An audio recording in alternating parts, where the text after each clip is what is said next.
Hello my dear students, स्वागत है आपका ईएम स्टडी चैनल पे।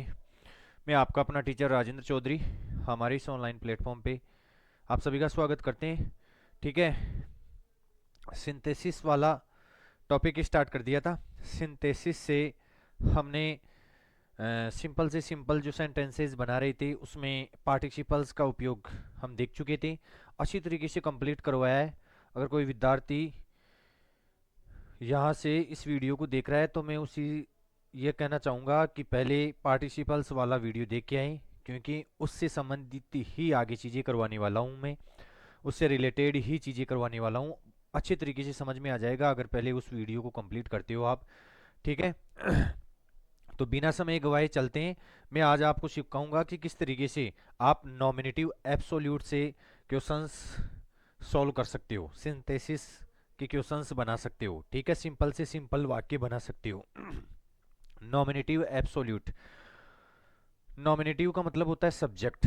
यही क्रम के रूप में भी हो सकता है, पैसिव वॉइस में क्रम के रूप में भी आ सकता है। ठीक है, कहने का मतलब जो कर्ता का काम करेगा उसे नॉमिनेटिव बोलते हैं। और एब्सोल्यूट का मतलब होता है स्वतंत्र। एब्सोल्यूट का मतलब क्या होता है? स्वतंत्र। और ये तो ऑफलाइन क्लासेस में ऑफलाइन वाले विद्यार्थियों को मैं बताता रहता हूँ। एब्जॉल्व, एब्जॉल्व का मतलब क्या होता है? रिहा कर देना, स्वतंत्र कर देना।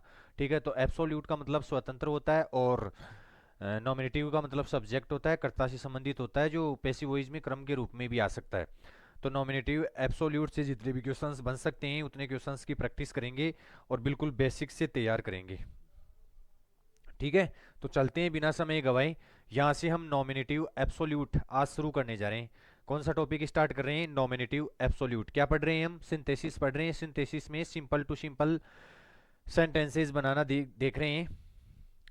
सबसे पहले मैंने आपको पहले दिन ही बता दिया था कि सिंपल टू सिंपल में आपको नो कंजंक्शन, कोई भी कंजंक्शन का उपयोग नहीं करना है। ठीक है, पार्टिसिपल्स मैंने बता दी थी आपको। पार्टिसिपल्स तीन प्रकार के होते थे। ठीक है, प्रेजेंट पार्टिसिपल, पास्ट पार्टिसिपल और परफेक्ट पार्टिसिपल।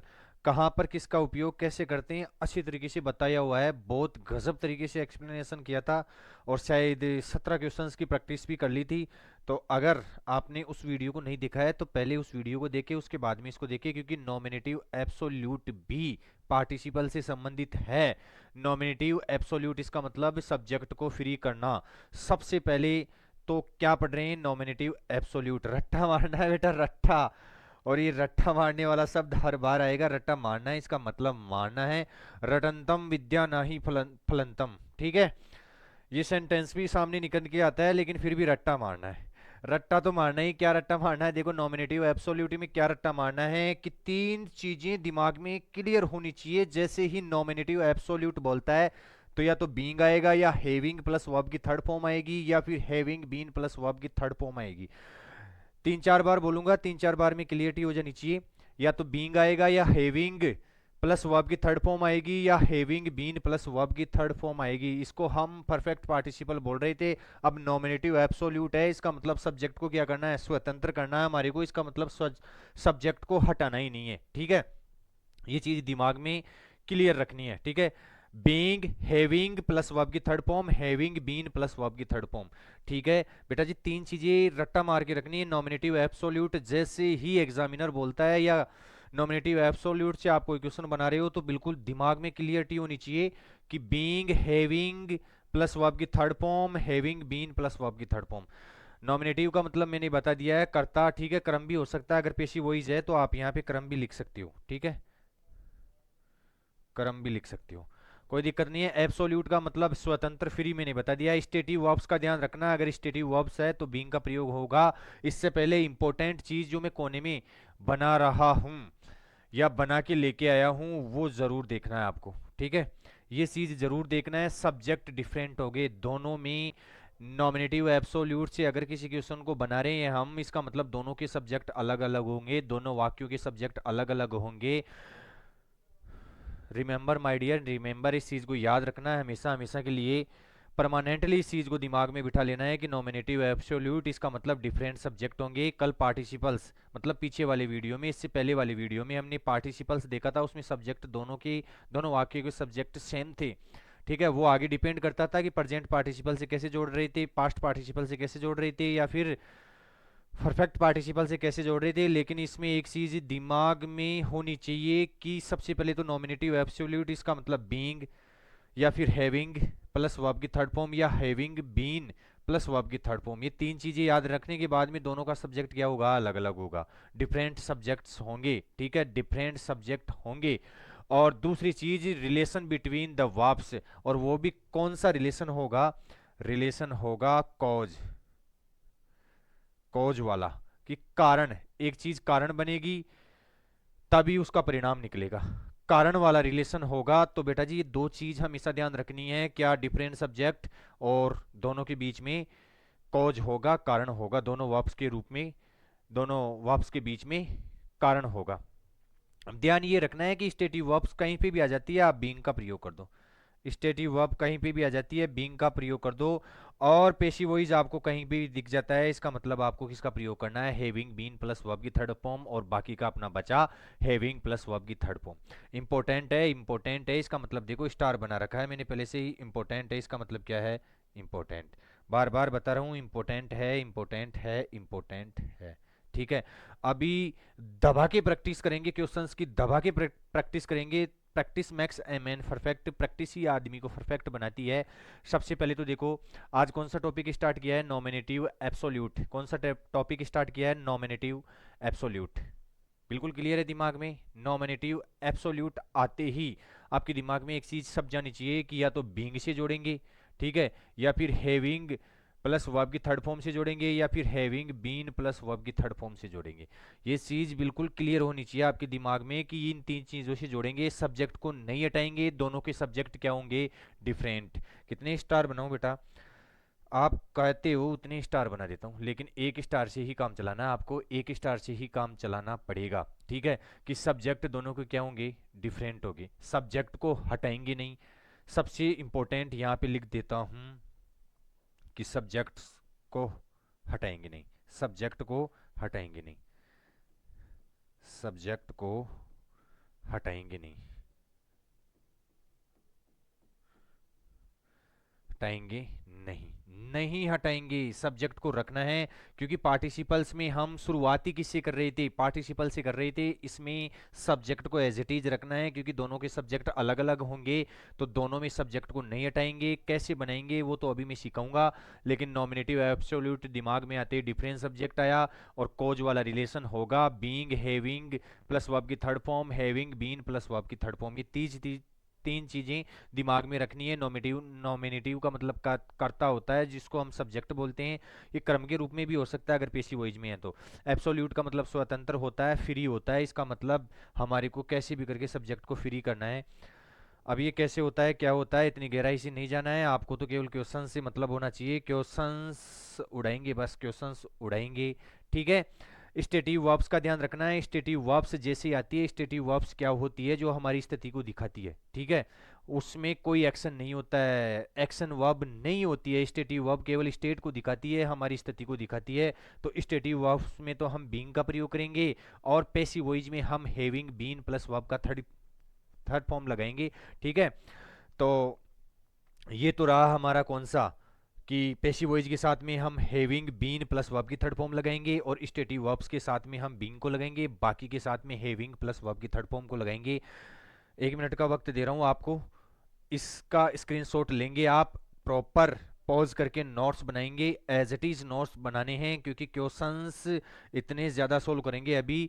ये सीख लिया बेटा, ये स्लाइड कंप्लीट है आपकी, देखो ये चीज़ बताई मैंने कि इंपॉर्टेंट है, आपको सब्जेक्ट को नहीं हटाना है, ठीक है, दोनों में सब्जेक्ट डिफरेंट होंगे, ठीक है।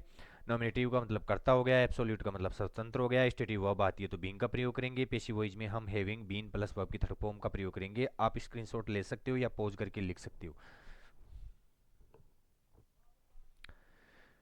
क्योंकि ये बेसिक है, इससे ही आगे सारे क्वेश्चंस सोल्व हो जाएंगे, आपके ज़्यादा कुछ करने की ज़रूरत ही नहीं है। तो चलता हूँ मैं, ये लो जी, नॉमिनेटिव एब्सोल्यूट बराबर पार्टिसिपल, पार्टिसिपल की तरह ही होते हैं, सब्जेक्ट अलग अलग होंगे, फिर से मैंने लिख दिया सब्जेक्ट अलग अलग होंगे, सब्जेक्ट को हटाएंगे नहीं। अब देखो बेटा जी मैंने क्या कहा, कि स्टेटिव वर्ब होगी, स्टेटिव वर्ब होगी तो हम बीइंग का प्रयोग करेंगे, स्टेटिव वर्ब नहीं है और पेसिव वॉइस है तो हम फिर हैविंग बीन प्लस वर्ब की थर्ड फॉर्म का प्रयोग करेंगे। और अगर पेसिव वॉइस भी नहीं है तो बाकी के सब में हम हैविंग प्लस वर्ब की थर्ड फॉर्म का प्रयोग करेंगे। द सनसेट, देखो the sunset, the birds started flying toward their nests. ठीक है, तो देखो इसका सब्जेक्ट द सन है और इसका सब्जेक्ट द बर्ड्स है, इसका मतलब दोनों में डिफरेंट सब्जेक्ट है, नॉमिनेटिव एब्सोल्यूट लगा देना है। दोनों का सब्जेक्ट अलग अलग है, फिर बोल रहा हूं दोनों का सब्जेक्ट अलग अलग है। और मेरे को इसमें ना तो स्टेटिव वर्ब दिख रही है ना इसमें पेसिव वॉइस वाला सीन दिख रहा है, तो मैं कैसे बनाऊंगा इसको। ठीक है, तो देखो किस तरीके से बनाएंगे, ध्यान से देखना है, बिल्कुल एकाग्र मन से देखना है। तो देखो कैसे बनाएंगे। सब्जेक्ट को नहीं हटाना है, यही लिखा मैंने, सब्जेक्ट को नहीं हटाना है। द सन, द सन। अब बेटा ना तो नो, ना तो पेसिव वॉइस है और ना ही स्टेटिव वर्ब है इसमें, तो इसमें हमारे को हैविंग प्लस वर्ब की थर्ड फॉर्म से बनाना है। तो the sun having set, the sun having set, having set, having plus verb की थर्ड फॉर्म से बनाना है। The sun having set, full stop को हटाओ, कॉमा लगाओ और आगे का वाक्य एज इट इज उतार दो। The BIRDS, the birds started, started flying toward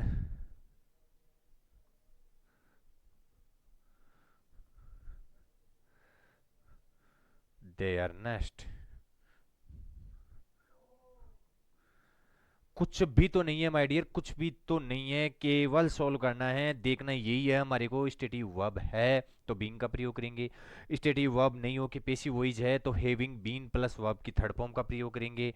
अगर दोनों ही नहीं है तो फिर तो सोचने की ही जरूरत नहीं है, हैविंग प्लस वर्ब की थर्ड फॉर्म का प्रयोग कर देना है। ठीक है, दूसरा देखो, दूसरे को सोल्व करने जा रहा हूं मैं। ठीक है, सब्जेक्ट दोनों में डिफरेंट होंगे। ठीक है, दोनों में कोज का रिलेशनशिप होगा। देखो सूर्य जैसे ही अस्त हुआ तो इसका कारण ये हुआ कि पक्षी किसकी तरफ चले गए, पक्षी अपने घोंसलों की तरफ चले गए। ठीक है, इसका मतलब कारण ये हुआ, उसका परिणाम ये निकल के आया। लेकिन इतनी गहराई से नहीं करना है आपको, तो केवल ये देखना है कि अगर स्टेटिव वर्ब है तो बीइंग का प्रयोग करेंगे। बार बार ये शब्द बोल रहा हूं मैं, स्टेटिव वर्ब है तो बीइंग का प्रयोग करेंगे, स्टेटिव वर्ब नहीं है पेसिव वॉइस है तो हैविंग बीन प्लस वर्ब की थर्ड फॉर्म का प्रयोग करेंगे। सब्जेक्ट को बिल्कुल नहीं हटाएंगे, जो करना है सब्जेक्ट के आगे करेंगे। ठीक है, सब्जेक्ट के आगे करेंगे। तो अगर पेशी वॉइस है तो हैविंग बीन प्लस वर्ब की थर्ड फॉर्म का प्रयोग करेंगे, और बाकी कैसा भी हो बाकी के साथ में हैविंग प्लस वर्ब की थर्ड फॉर्म का प्रयोग करेंगे, हैविंग प्लस वर्ब की थर्ड फॉर्म का प्रयोग करेंगे। यहाँ पे दोनों ही नहीं था तो मैंने हैविंग प्लस वर्ब की थर्ड फॉर्म का प्रयोग कर दिया यहाँ पे। ठीक है, द स्टॉर्म स्टॉप्ड, ठीक है, the storm stopped, people came out of their houses, तूफान रुक गया, लोग अपने घरों से बाहर आ गए। इसका मतलब ना तो पेशी वॉइस है ना ही स्टेटिव वर्ब है, इसका मतलब हम किससे बनाएंगे। और दोनों के सब्जेक्ट भी क्या है, देखो द स्टॉर्म और पीपुल दोनों के सब्जेक्ट भी अलग अलग है, तो हम हैविंग, ये जी लगा लेना भाई, यहाँ पे ये मिस्टेक हो जाती है। ठीक है, जी लगा लेना। और अभी बताऊंगा मैं पीछे वाले वीडियो में जो पार्टिसिपल से करवाया था उसमें ही के बाद में गिव्स, गिव नहीं था बेटा, वहां पे गेव था, आई की जगह ए कर लेना है, वो मैं बता दूंगा कहाँ पे ए करना है आपको। ठीक है, द स्टॉर्म स्टॉप्ड, तूफान रुक गया और लोग अपने घरों से बाहर आ गए। ठीक है, तो इसका मतलब देखो ना तो यहाँ पे स्टेटिव वर्ब है, कोई स्टेटिव वर्ब नहीं दिख रही है मेरे को, ना ही मेरे को पेसिव वॉइस दिख रहा है, दोनों के सब्जेक्ट अलग अलग दिख रहे हैं। इसका मतलब मैं हैविंग प्लस वर्ब की थर्ड फॉर्म से इसको बनाऊंगा। ठीक है, द स्टॉर्म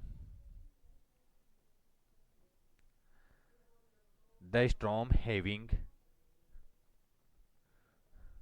हैविंग स्टॉप्ड,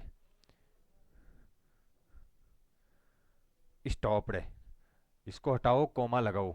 ठीक है, people came, as it is लिख दो, came out of their houses, अपने घरों से बाहर निकल गए। कुछ भी तो नहीं है माय डियर, कुछ भी नहीं है। ठीक है, the sun had set, the sun had set, the weary ploughman was coming back home, तो बेटा ना तो स्टेटिव वर्ब दिखी है हमारे को, ना ही इसमें हमारे को पेसिव वॉइस दिखा है। हैड प्लस वर्ब की थर्ड फॉर्म दे रखी है, इसका मतलब पास्ट परफेक्ट टेंस है। तो इसका मतलब हमारे को किसका प्रयोग करना है, हैविंग प्लस वर्ब की थर्ड फॉर्म का प्रयोग कर देना है। सब्जेक्ट को नहीं हटाना है, दोनों में सब्जेक्ट भी क्या है, डिफरेंट है। यहाँ पे देसन है और यहाँ पे वियरी प्लगमेंस प्लगमेंस अगले वाले सेंटेंसेज का सब्जेक्ट है, दोनों का सब्जेक्ट डिफरेंट है। तो बेटा जी यहाँ पे ना तो पेसिव वॉइस है ना ही स्टेटिव वर्ब है, इसका मतलब हमारे को हैविंग प्लस वर्ब की थर्ड फॉर्म से इसको बनाना है। The sun having set, the sun having set, ठीक है, कॉमा लगाना है। द वियरी थके हुए प्लगमैन, खुदाई वाले व्यक्ति,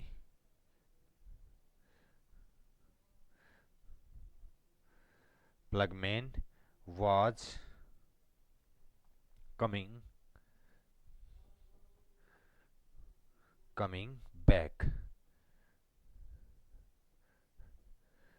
बैक होम। इस तरीके से करना है माय डियर, इस तरीके से करना है, और ऐसे ही आपको करना है। नॉमिनेटिव एब्सोल्यूट इसी तरीके से सोल्व करना है। दोनों में सब्जेक्ट डिफरेंट होगा, स्टेटिव वर्ब है, बीइंग का प्रयोग करेंगे। पेसिव वॉइस है, हैविंग बीन प्लस वर्ब की थर्ड फॉर्म का प्रयोग करेंगे, और बाकी के साथ में हैविंग प्लस वर्ब की थर्ड फॉर्म का प्रयोग करेंगे।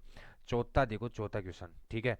The rain stopped, we went out for a walk, ठीक है, बारिश रुक गई। बेटा यहाँ पे देखो, ना तो पेसिव वॉइस है ना ही स्टेटिव वर्ब है। आपको चिंता करने की जरूरत नहीं है, ये अभी तक की एक ही पैटर्न चल रहा है, आगे आएंगे सारे पैटर्न्स आएंगे आपके सामने, ठीक है। बीइंग वाला भी आएगा, पेसिव वॉइस वाला भी आएगा, तो केवल आपको प्रैक्टिस प्रैक्टिस करते रहना है। द रेन, और इतनी प्रैक्टिस करवा दूंगा शायद आप खुद से भी इतनी प्रैक्टिस नहीं कर पाओगे, इतनी प्रैक्टिस आपकी क्लास में हो जाएगी। The rain having, the rain having stopped, stopped comma लगाओ, ठीक है। We went out for a walk. कुछ भी नहीं है माय डियर, कुछ भी नहीं है, इसी तरीके से सॉल्व करना है। एक बार फिर से याद दिला देता हूं मैं, हम पढ़ रहे हैं नॉमिनेटिव एब्सोल्यूट। नॉमिनेटिव का मतलब होता है सब्जेक्ट, एब्सोल्यूट का मतलब होता है स्वतंत्र। सब्जेक्ट को स्वतंत्र करना है, इसका मतलब सब्जेक्ट को हटाना नहीं है अपने को, ठीक है। दोनों में सब्जेक्ट क्या होंगे, डिफरेंट होंगे, दोनों में सब्जेक्ट डिफरेंट होंगे, दोनों में सब्जेक्ट डिफरेंट होंगे। बार बार ये शब्द बोल रहा हूँ, दोनों में सब्जेक्ट डिफरेंट होंगे, ठीक है। अब सबसे पहले हम देखेंगे कि अगर स्टेटिव वर्ब है, स्टेटिव वर्ब है तो हम किसका प्रयोग करेंगे, स्टेटिव वर्ब में हम बीइंग का प्रयोग करेंगे। और अगर पेसिव वॉइस है तो हैविंग बीन प्लस वर्ब की थर्ड फॉर्म का प्रयोग करेंगे। और अगर दोनों ही नहीं है तो फिर हैविंग प्लस वर्ब की थर्ड फॉर्म का प्रयोग करेंगे।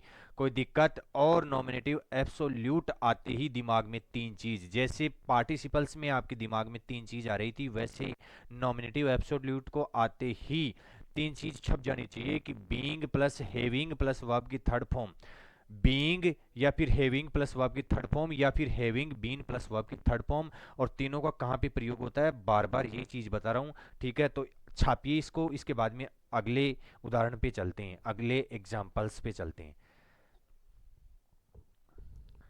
ठीक है। तो चलते हैं अगले एग्जाम्पल्स पे। बहुत सारे हैं बेटा, बहुत सारे, बहुत सारे हैं। अब देखो, the play was over, the play was over, all left the field. बेटा स्टेटिव वर्ब दिखी इसमें, ठीक है। ये वाज किसका काम कर रही है, यहाँ पे एक्शन वर्ब नहीं है, यहाँ पे कोई एक्शन नहीं हो रहा है, ठीक है। यहाँ पे मैच खत्म हो गया, हम चले गए, ठीक है। वाज ओवर, कोई भी क्या नहीं हो रहा है, एक्शन नहीं हो रहा है, इसका मतलब ये कौन सी वर्ब है, स्टेटिव वर्ब है। स्टेटिव वर्ब के साथ में किसका प्रयोग करेंगे, बीइंग का प्रयोग करेंगे। द प्ले बीइंग, किसका प्रयोग करेंगे बेटा, बीइंग ओवर, बीइंग ओवर, ठीक है, कॉमा लगाओ, ऑल लेफ्ट द फील्ड। अब समझ में आया बेटा कि बीइंग का प्रयोग कहाँ पे करेंगे, स्टेटिव वर्ब आ जाती है तो बीइंग का प्रयोग करेंगे, और बाकी के साथ में किसका प्रयोग करेंगे, बाकी के साथ में हम बाकी के साथ में पेसिव वॉइस के साथ में हम किसका प्रयोग करेंगे? पेसिव वॉइस के सामने हम हैविंग बीन प्लस वर्ब की थर्ड फॉर्म का प्रयोग करेंगे और स्टेटिव वर्ब के साथ में हम बीइंग का प्रयोग करेंगे। The play being over all left the field. ठीक है, इस तरीके से करेंगे हम। अब देखो, the letter was written, he posted it at once. Was plus verb की third form, was plus verb की थर्ड फॉर्म आई है, इसका मतलब पेसिव वॉइस आया है। पेसिव वॉइस आया है तो मैंने बता दिया आपको किससे बनाना है। The letter, LETTER, the letter having been, having been से बनाना है। Having been, having been written, having been written, comma लगाओ, he posted it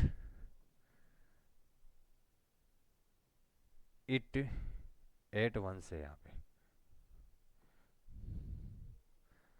at once. ठीक है, उसने तुरंत ही इसको क्या कर दिया? पोस्ट कर दिया। ठीक है, तो बेटा जी देखो, पेसिव वॉइस आया तो हैविंग बीन प्लस वर्ब की थर्ड फॉर्म से बनाना है, और स्टेटिव वर्ब आती है तो बीइंग से बनाना है। याद रखोगे, इसके अलावा किससे बनाना है अपने को? हैविंग प्लस वर्ब की थर्ड फॉर्म से।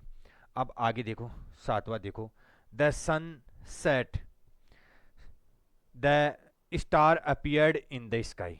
तो बेटा जी कुछ भी नहीं दिखाई दे रहा है, ना तो पेसिव वॉइस दिखाई दे रहा है, ना ही स्टेटिव वर्ब दिखाई दे रही है, तो हमारे को वही अपना पुराना वाला तरीका, द सन। और देख लो, सभी में सब्जेक्ट अलग अलग है। इसमें द लेटर है और इसमें ही है, इसका मतलब सभी में सब्जेक्ट अलग अलग है। और ये तो मैंने बता दिया है आपको किसके साथ में किसका प्रयोग करना है। The sun having set, the sun having set. एक मिनट,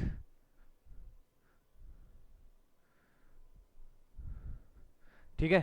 द सन, ये बार बार जी को भूलने की आदत है मेरी। The sun having set, the sun having set, ठीक है, कॉमा लगाओ। The star, the stars appeared, the stars appeared in the sky, in the sky. ठीक है, तो बेटा जी यहाँ पे हमारे को ना तो पेसिव वॉइस देखने को मिला और ना ही हमारे को यहाँ पे स्टेटिव वर्ब मिली, तो हमने किसका प्रयोग कर दिया? हमने हैविंग प्लस वर्ब की थर्ड फॉर्म का प्रयोग कर दिया। The teacher entered the class, the student stood up. Class ने एंटर, क्लास में टीचर ने एंटर किया, स्टूडेंट्स खड़े हो गए। तो बेटा कारण बन गया एंटर करना, टीचर का एंटर करना, और इसका रिजल्ट निकल के आया कि स्टूडेंट खड़े हो गए। गहराई में नहीं जाना है बेटा जी, हमारे को तो केवल इसमें देखना है। इसमें ना तो पेशिव वॉइस है ना ही स्टेटिव वर्ब है, इसका मतलब हैविंग से बनाएंगे बेटा, हैविंग प्लस वर्ब की थर्ड फॉर्म से बनाएंगे। ठीक है, तो देखो दोनों में सब्जेक्ट भी अलग अलग है। The teacher, the teacher having, the teacher having entered, entered the class. ठीक है, द स्टूडेंट्स, कॉमा लगाओ, the students, the students stood up. ये यहाँ पे क्या होता है, दूसरी स्लाइड की या तीसरी स्लाइड की एग्जाम्पल्स खत्म हो गए हैं। कुछ भी तो नहीं है माय डियर, कुछ भी नहीं है, बिना बात डर रहे हो, कुछ भी नहीं है। पार्टिसिपल भी जितनी आसानी से कर कंप्लीट कर लिया हमने, उतनी ही आसानी से हमारा नॉमिनेटिव एब्सोल्यूट खत्म हो जाएगा। नॉमिनेटिव एब्सोल्यूट आते ही तीन चीज दिमाग में आनी चाहिए, बीइंग, हैविंग प्लस वर्ब की थर्ड फॉर्म, या फिर हैविंग प्लस वर्ब की थर्ड फॉर्म। दोनों में सब्जेक्ट अलग अलग होगा। नॉमिनेटिव का मतलब कर्ता होता है और एब्सोल्यूट का मतलब स्वतंत्र होता है। अगर स्टेटिव वर्ब है तो बीइंग का प्रयोग करेंगे, पेसिव वॉइस है तो हैविंग बीन प्लस वर्ब की थर्ड फॉर्म का प्रयोग करेंगे, अगर दोनों ही नहीं है तो फिर हैविंग प्लस वर्ब की थर्ड फॉर्म का प्रयोग करेंगे। इस स्लाइड को छापो माय डियर, छापो।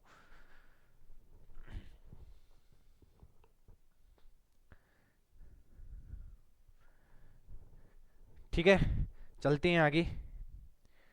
बहुत सारे हैं उदाहरण बेटा, बहुत सारे उदाहरण हैं। ठीक है, अब की बार ये ले लेते हैं। The work was done, the work was done, was plus verb की थर्ड फॉर्म, इसका मतलब पेसिव वॉइस का प्रयोग हुआ है। पेसिव वॉइस आते ही हैविंग बीन प्लस वर्ब की थर्ड फॉर्म, दोनों में सब्जेक्ट अलग अलग है। ठीक है, नॉमिनेटिव एब्सोल्यूट लगाएंगे। The work,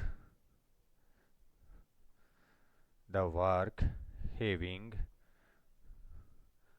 the work having been done, done,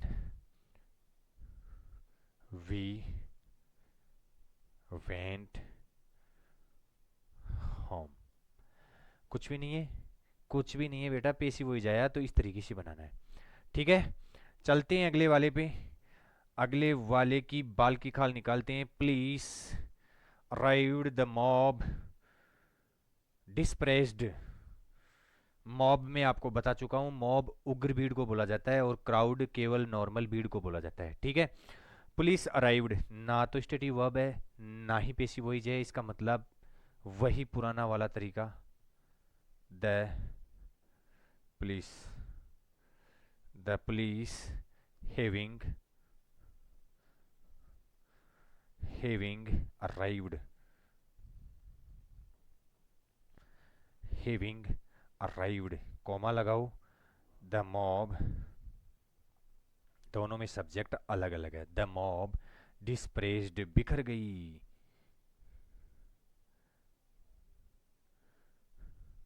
डिस्प्रेस्ड। ठीक है, कुछ भी नहीं है, कुछ भी नहीं है। The rain stopped, the children went out to play, बारिश रुक गई, इसका मतलब देखो ना तो स्टेटिव वर्ब आई है ना ही पेसिव वॉइस आया है, इसका मतलब हम पुराना वाला तरीका, और वो पुराना वाला तरीका बोलते ही आपके दिमाग में हैविंग प्लस वर्ब की third form, passive voice having been plus verb की थर्ड फॉर्म, स्टेटिव वर्ब तो बीइंग। ठीक है, the rain, the rain stopped,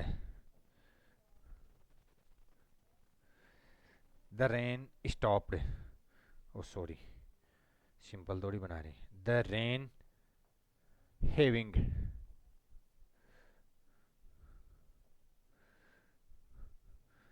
कितनी बार लिखूंगा,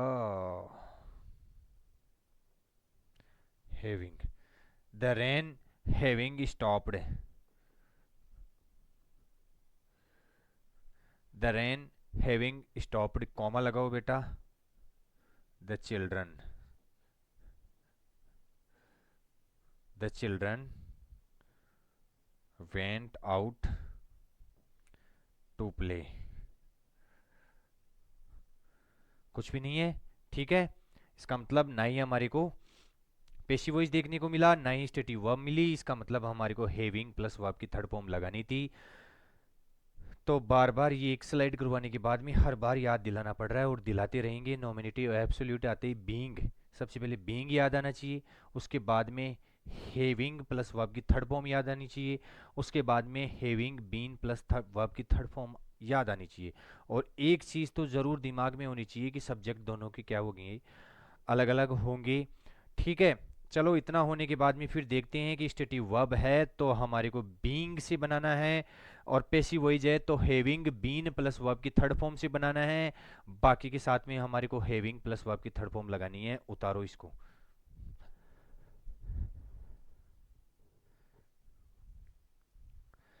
ठीक है, चलते हैं आगे, करते हैं आगे की वार्ता। बहुत सारे उदाहरण है रे, बहुत सारे उदाहरण है। ठीक है, the weather was stormy, weather was stormy, the plane got late. अब बेटा ये स्ट्रोमी है ना, स्ट्रोमी ये एडजेक्टिव है, ये वर्ब की थर्ड फॉर्म मत समझ लेना इसको, ये वाज इसका मतलब स्टेटिव वर्ब है। यहाँ पे ये वाज क्या है, स्टेटिव वर्ब है, और स्टेटिव वर्ब के लिए मैंने बता दिया है किसका प्रयोग करते हैं, बीइंग का प्रयोग करते हैं। यहाँ पे एडजेक्टिव आ जाए ना, यहाँ पे एडजेक्टिव, कौन सा शब्द, एडजेक्टिव आ जाए तो एडजेक्टिव से पहले जो इजेमार वाजवर होती है वो स्टेटिव वर्ब का काम करती है। अभी दो क्वेश्चंस ऐसे करवाऊंगा मैं आपको जिनमें आपको लगेगा कि ये वर्ब की थर्ड फॉर्म है, लेकिन वो वर्ब की थर्ड फॉर्म नहीं होगी, वो एडजेक्टिव होंगे। ठीक है, वो एडजेक्टिव होंगे, एडजेक्टिव का काम करेंगे। तो आपको इससे पहले जो हेल्पिंग वर्ब इजेमार प्लस वाजवर होती है उसको स्टेटिव वर्ब मानना है। तो यहाँ पे ये वाज क्या है, स्टेटिव वर्ब है। वाज यहाँ पे क्या है, स्टेटिव वर्ब है। तो स्टेटिव वर्ब के साथ में मैंने बता दिया आपको किसका प्रयोग करना है, स्टेटिव वर्ब के साथ में हमारे को बीइंग का प्रयोग करना है। The weather being stormy, the weather being stormy, तूफानी था, मौसम तूफानी था। को इसको फुल स्टॉप को हटाओ, कोमा लगाओ। The plane, the plane got late, इसकी वजह से प्लेन क्या हो गया, लेट हो गया।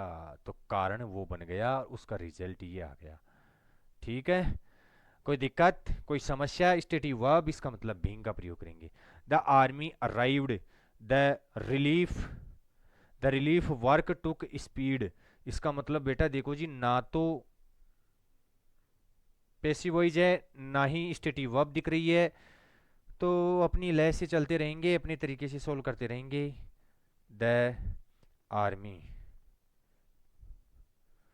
The army having, having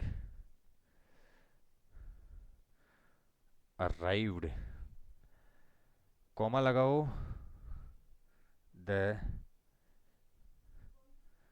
the relief work took, the relief work took speed, took speed. ठीक है, अब देखो, the fog was very dense, जो फॉग थी वो बहुत ही ज़्यादा घनी थी। इसका मतलब कोई एक्शन नहीं हो रहा है। वाज क्या है, वाज स्टेटिव वर्ब है। वाज क्या है, वाज स्टेटिव वर्ब है। देखो, is am are was verb के साथ में ना तो कोई वर्ब की थर्ड फॉर्म है, कुछ भी नहीं है। ये वेरी एडवर्ब है और ये डेंस एडजेक्टिव है। ठीक है, इसका मतलब ये स्टेटिव वर्ब हो गई, स्टेटिव वर्ब हो गई तो बीइंग से बना देंगे। ठीक है, दोनों का सब्जेक्ट अलग अलग है, नॉमिनेटिव एब्सोल्यूट का प्रयोग करेंगे। The fog, the fog being, the fog being very very dense, the fog being very dense, no one could see, could see his way through the street.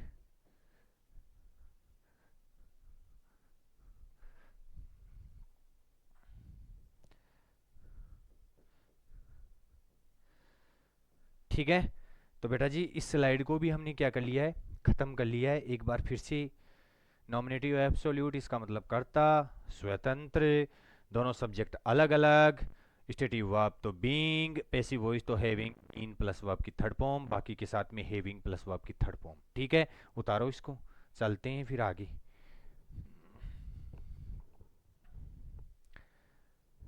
चलो आगे की वार्ता करते हैं।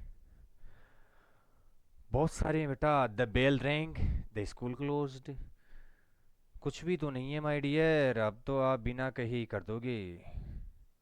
द सब्जेक्ट अलग अलग है, हैविंग, द बेल हैविंग रंग। ठीक है, the school closed, the school closed, कुछ भी नहीं था इसमें, ना तो पेशिव वॉइस था ना ही स्टेटिव वर्ब थी, तो हमने हैविंग प्लस वर्ब की थर्ड फॉर्म से बना दिया। रिंग रैंग रंग, ठीक है, तो रंग ये ध्यान रखना। ठीक है, हाँ, तो आगे वाला करते हैं बेटा जी। आगे वाला, the letter was written. The letter was written. Was plus verb की थर्ड फॉर्म, इसका मतलब हैविंग बीन प्लस वर्ब की थर्ड फॉर्म। बार बार यही चीज दोहरानी पड़ रही है। The letter having been, having been written, ही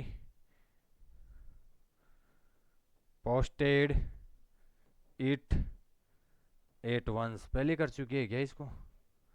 दोबारा आ गया, कोई दिक्कत नहीं है, कोई समस्या नहीं है, किसी भी प्रकार की दिक्कत नहीं है। आपको तो कॉन्सेप्ट क्लियर करने से मतलब है। It was called, stative verb. Called क्या है? एडजेक्टिव है, ना कि वर्ब की थर्ड फॉर्म। इसका मतलब एडजेक्टिव है तो किसका प्रयोग करेंगे? बीइंग का प्रयोग करेंगे। किसका प्रयोग करेंगे? बीइंग।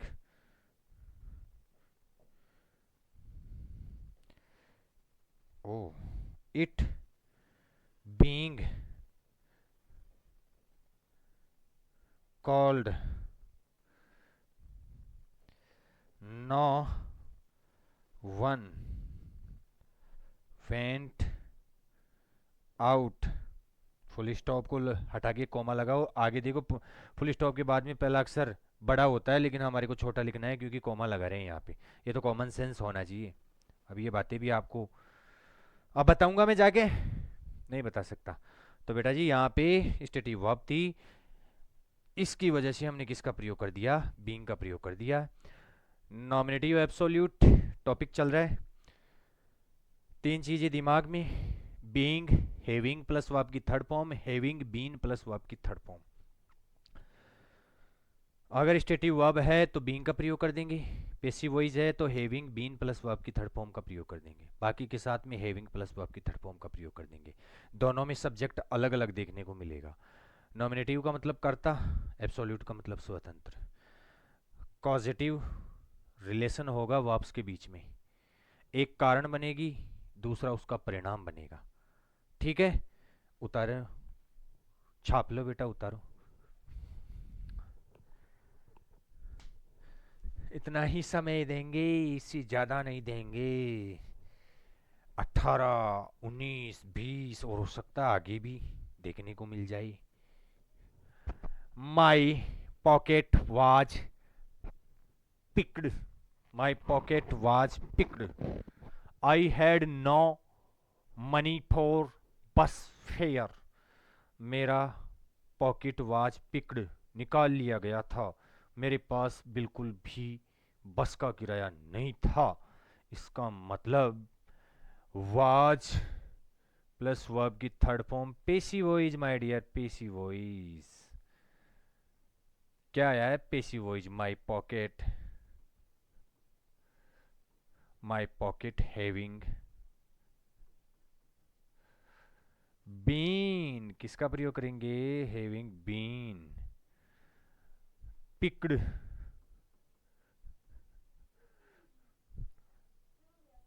अब ये आई को छोटा मत कर देना, क्योंकि ये आई की खास बात होती है। आई हमेशा कैपिटल आता है, इसका मतलब मैं होता है, और मैं के सेंस में ये हमेशा कैपिटल ही आता है।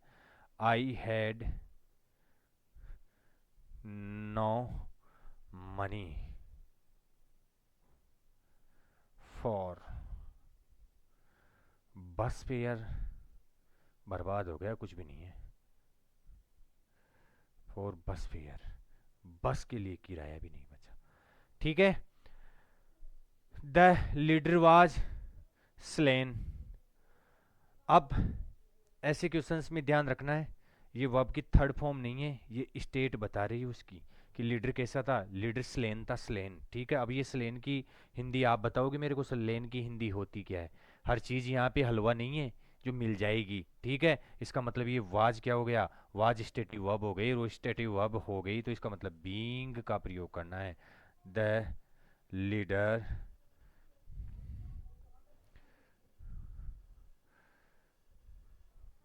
The leader being slain the leader being slain, comma लगाओ, द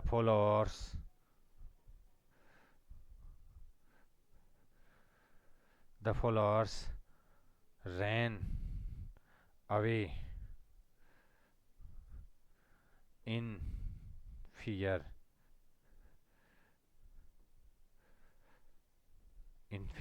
ठीक है। आगे देखो, the work was done, all were satisfied, was plus verb की थर्ड फॉर्म, इसका मतलब पेशी वही जाए, पेशी वही जाए तो हैविंग बीन प्लस वर्ब की थर्ड फॉर्म लगाएंगे। The work having been done, all were satisfied, all were satisfied. हो गया माय डियर? फिर से याद दिलाऊं? नहीं दिलाऊंगा अब की बार, उतारो इसको। अच्छे तरीके से कर लोगे, कोई दिक्कत नहीं है, हर एक क्वेश्चन को उड़ा दोगे, उड़ा दोगे। चले आगे, चलो। ये दोनों क्वेश्चन बहुत इंपॉर्टेंट है, पहले ही स्टार बना रखा है और मैंने बता भी दिया था। वाज क्लोज्ड, अब आप सोचोगे कि सर वाज के बाद में ये क्लोज्ड है ना, ये वर्ब की थर्ड फॉर्म है, इसका मतलब पेशी वॉइस है, तो हैविंग बीन प्लस वर्ब की थर्ड फॉर्म का प्रयोग कर देते हैं। तो ये गलती मत कर देना बेटा, ये बैंक की स्टेट को दिखा रही है, अवस्था को दिखा रही है, ठीक है। बैंक को बंद नहीं किया गया था, बैंक बंद था इसीलिए मैं धन नहीं निकाल सका, ठीक है, नहीं निकाल सकता था। बैंक बंद था, उसको बंद नहीं किया गया था, बैंक बंद था। ये क्लोज्ड यहाँ पे वर्ब की थर्ड फॉर्म है, लेकिन एडजेक्टिव का काम कर रहा है। किसका काम कर रहा है? एडजेक्टिव का काम कर रहा है। एडवांस लेवल है, हालांकि इतना नहीं पूछेगा आपके, लेकिन फिर भी मैं तो एक क्वेश्चंस करवा देता हूँ, एक आध कोई अपवाद देखने को मिल जाए, ठीक है, तो करके आ जाना है, ठीक है। तो बेटा इसमें हमारे को बीइंग लगाना है, क्योंकि ये क्या है? स्टेटिव वर्ब है। कौन सी वर्ब है? स्टेटिव वर्ब है, ठीक है। कौन सी वर्ब है बेटा? स्टेटिव वर्ब है। इसका मतलब द बैंक स्टेटस को दिखा रहा है, बैंक का स्टेटस की बैंक बंद था, द बैंक बीइंग। और कभी समय मिला तो मैं बताऊंगा ये वर्ब की थर्ड फॉर्म कब एडजेक्टिव का काम करती है, ठीक है, और कब क्या क्या होता है क्या नहीं होता है, ये बाद में बताऊंगा मैं आपको, ठीक है। तो एक मिनट,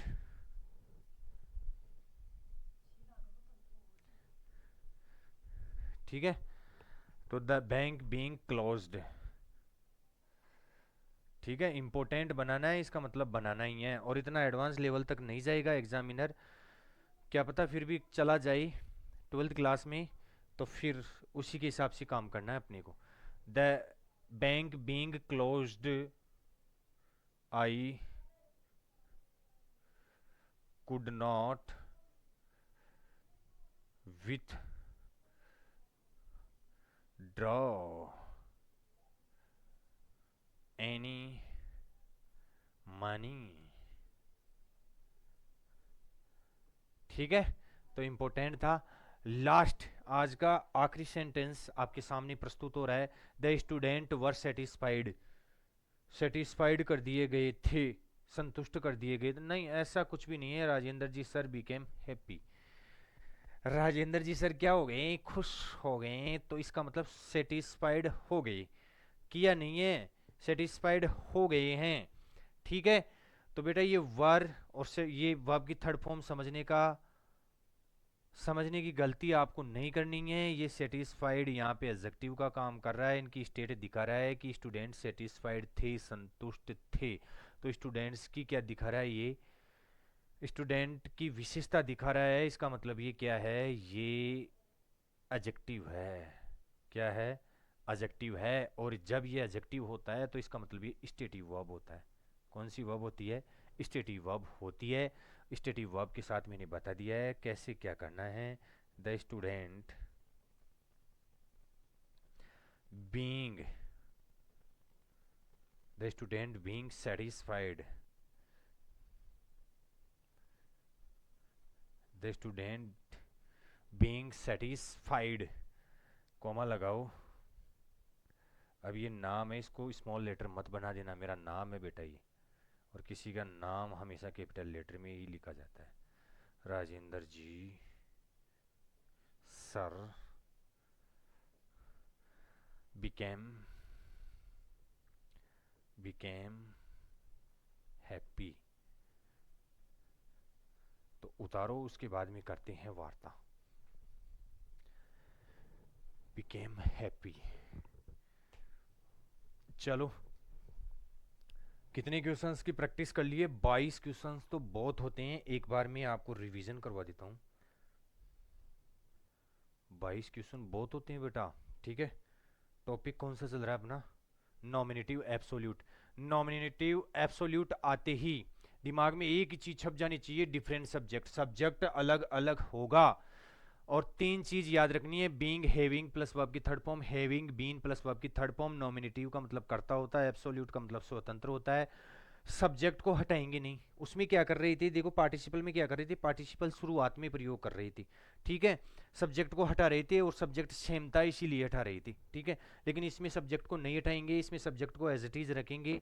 स्टेटिव वर्ब है तो बीइंग का प्रयोग करेंगे, पैसिव वॉइस है तो फिर हैविंग बीन प्लस वर्ब की थर्ड फॉर्म का प्रयोग करेंगे, बाकी के साथ में हैविंग प्लस वर्ब की थर्ड फॉर्म का प्रयोग करेंगे। ये समझ गए? इसका मतलब सारा खेल आपकी मुट्ठी में है। ये इतनी उनकी प्रैक्टिस करवा दी है मैंने आपको, ठीक है।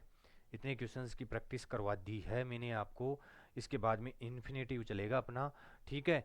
तो यहाँ तक हमने 2 चीज़ें पढ़ ली है, हमने पार्टिसिपल्स कंप्लीट कर लिए हैं और हमने नॉमिनेटिव एब्सोल्यूट कंप्लीट कर लिया है। ये 2 क्वेश्चन विशेष देखने हैं आपको, इनमें आप पेशी वॉइस लगाने की गलती मत कर देना, क्योंकि ये स्टेटस दिखा रहे हैं, ये स्टेटस दिखा रहे हैं, ये स्टेट अवस्था को दिखा रहे हैं, ये एडजेक्टिव का काम कर रहे हैं, ये भी एडजेक्टिव का काम कर रहा है। किसका काम कर रहा है? एडजेक्टिव का काम कर रहा है। इसका मतलब इनमें हमारे को बीइंग वाले रूल से बनाना है, बीइंग वाला नॉमिनेटिव एब्सोल्यूट का प्रयोग करना है। तो आज हम हमारी वार्ता को यहीं पे विराम देते हैं, और जो क्रिटिसाइज करते हैं, जो आलोचनाएं करते हैं एक दूसरे की, उनसे विशेष कहना है मेरे का, उन लोगों से मेरी तरफ से कुछ सजेशन है कि अगर आपको आलोचना ही करनी है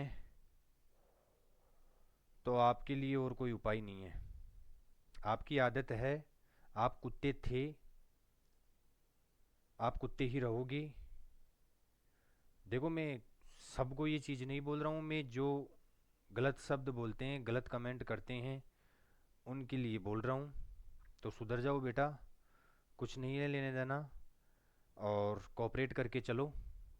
अगर आपको बराबरी करनी है, जो टीचर्स क्रिटिसाइज़ करते हैं उन टीचर्स से बोल रहा हूँ, आपको बराबरी करनी है तो मैटर में आ जाओ। बच्चों को कंटेंट दो, बच्चों को संतुष्ट करो। बच्चे संतुष्ट नहीं है और पढ़ाने जा रहे हो, इसका मतलब कुछ ना कुछ कमी है, तो कमियों को सुधारो और साथ में कोऑपरेट करके चलो, ठीक है। तब ही कुछ हो पाएगा। तो दैट्स ऑल फॉर टुडे, और कोई गलत ना ले, क्योंकि एक आध कमेंट मैंने बहुत बुरे देखे, इसीलिए थोड़ा बोलना भी पड़ गया। तो इसको दिल पे ना ले, और मैं कोई किसी की आलोचना नहीं कर रहा हूँ। आप अच्छा पढ़ाते हो, अच्छा पढ़ा रहे हो, अच्छा पढ़ाते रहेंगे, ठीक है। लेकिन फ़र्क ये पड़ता है कि आपका तरीका कौन सा है। आपके तरीके से बच्चे संतुष्ट नहीं हैं, इसका मतलब आप गलती कर रहे हो, क्योंकि हमारे लिए हमारे भी गुरु बच्चे ही होते हैं, तो बच्चों को संतुष्ट करना अनिवार्य है। तो अच्छा पढ़ा रहे हो, अच्छा पढ़ाते रहेंगे, और अच्छा करते रहो, ठीक है। बच्चों की भलाई में ही आपकी भलाई है, हमारी भलाई है, मेरी भलाई है, सभी की भलाई है। That's all for today. Thank you. जय हिंद, जय भारत, जय जवान, जय किसान।